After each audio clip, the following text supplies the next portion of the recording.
Hi hello welcome to my channel అండి. ఈరోజైతే నేను మా ఇంట్లో మా పిల్లల కోసం మా వారి కోసం మార్చిన కారం అయితే చేస్తున్నానండి. దానికోసమే ఈ ప్రిపరేషన్ అంతాను.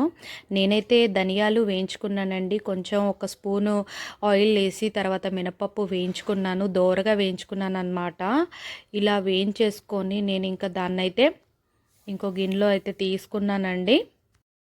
ఇలా దోరగా ఈ కలర్లో వచ్చే వరకు వేపుకొని ఇంకా గిన్నెలో అయితే తీసేసుకోవాలండి. ఇంకా మూకుల్లో ఇంకొక స్పూన్ ఆయిల్ వేసి శనగపప్పు అయితే వేపుకుందాము.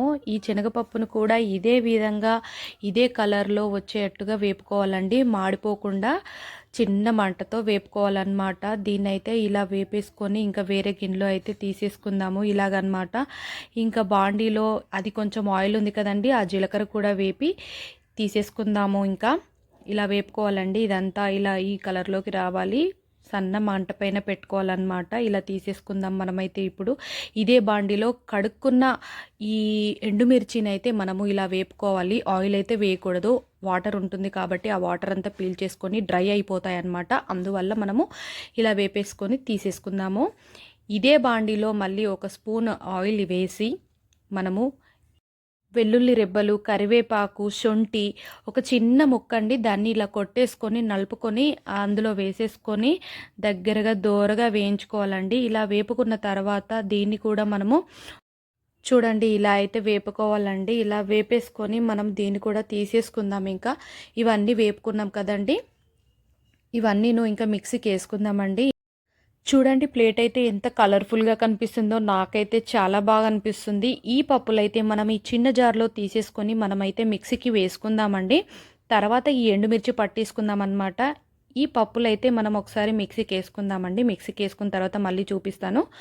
ఈ పప్పులైతే ఇలా పట్టుకున్న తర్వాత పౌడర్ అయితే ఇలా వస్తుందండి మనకు. ఇలా వచ్చిన పౌడర్ని ఈ గిన్నెలో అయితే తీసుకుందాము. తర్వాత ఏవైతే ఎండుమిర్చి అయితే ఉన్నాయో ఈ ఎండుమిర్చిని మనం మళ్ళీ ఒకసారి పట్టేసుకుందామండి, మిక్సీలో వేసుకుందాము. మిక్సీకి వేసుకున్న తర్వాత పౌడర్ అయితే ఇలా వస్తుందండి. ఇలా వస్తుంది. ఇలా వచ్చిన దానికి మళ్ళీ మనం కొంచెం సాల్ట్ అయితే మనకి ఎంత సరిపడుతుందో అంత సాల్ట్ వేసుకొని మళ్ళీ ఒకసారి మిక్సీలో వేసుకుందామండి. వేసుకున్న తర్వాత ఇలా అయితే వస్తుందండి. దీన్ని తీసేసుకున్న తర్వాత మళ్ళీ ఇలా అయితే వస్తుందండి మనకైతే. ఇప్పుడైతే మనము కరివేపాకు ఏవైతే ఉన్నాయో ఆ వెల్లుల్లి రెబ్బలు, ఈ కరివేపాకు ఇది కూడా పట్టేసుకుందామండి. పట్టేసుకున్న తర్వాత అయితే ఇలా వస్తుంది. ఇలా వచ్చిన దాన్ని ఈ గిన్నెలో తీసుకుందాము. చూసారా ఎంత బాగా కనిపిస్తుందో కలర్ఫుల్గా. నాకైతే ప్లేట్ అయితే చాలా బాగా నచ్చిందండి. ఇలా అయితే వస్తుందన్నమాట ప్లేట్ అయితే. చూడండి ఒకసారి మీరే చూడండి ప్లేట్ అయితే ఎంత కలర్ఫుల్గా కనిపిస్తుందో. ఈ మిశ్రమాన్ని మనమైతేను ఇదంతా కలిసేటట్టుగా మనం ఒకసారి స్పూన్తో కానీ చేతితో కానీ మీరు ఒకసారి కలుపుకోండి. చాలా మంచిగా ఎట్లా అంటే ఇదంతా మొత్తం కలిసిపోవాలన్నమాట.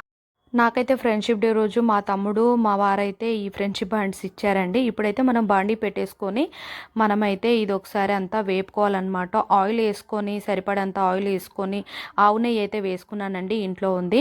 ఇంకా ఈ పొడి అంతా మనం అందులో వేసేసుకోవడమే. వేసేసుకొని ఇదంతా కలుపుతూ ఉండాలన్నమాట. కలుపుతూ ఉంటే ఇదంతా ఒక కలర్లోకి వస్తుందన్నమాట. ఇదంతా ఇప్పుడైతే నేనైతే కలుపుతున్నాను. చూడండి కలుపుతూ ఉంటే ఈ కలర్లోకి వస్తుంది. ఈ కలర్లోకి వచ్చిన దాన్ని సిమ్లో పెట్టుకోవాలి. నేనైతే సిమ్లో పెట్టుకున్నాను. సిమ్లో పెట్టుకొని ఇలా కలుపుతూ ఉండాలి. కలర్ అయితే ఇలా వస్తుంది.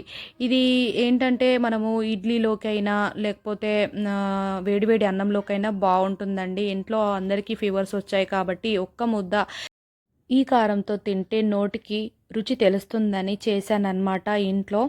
ఈ కారాన్ని మనము దోసకైనా ఇడ్లీకైనా అన్నంలోకైనా వాడుకోవచ్చండి.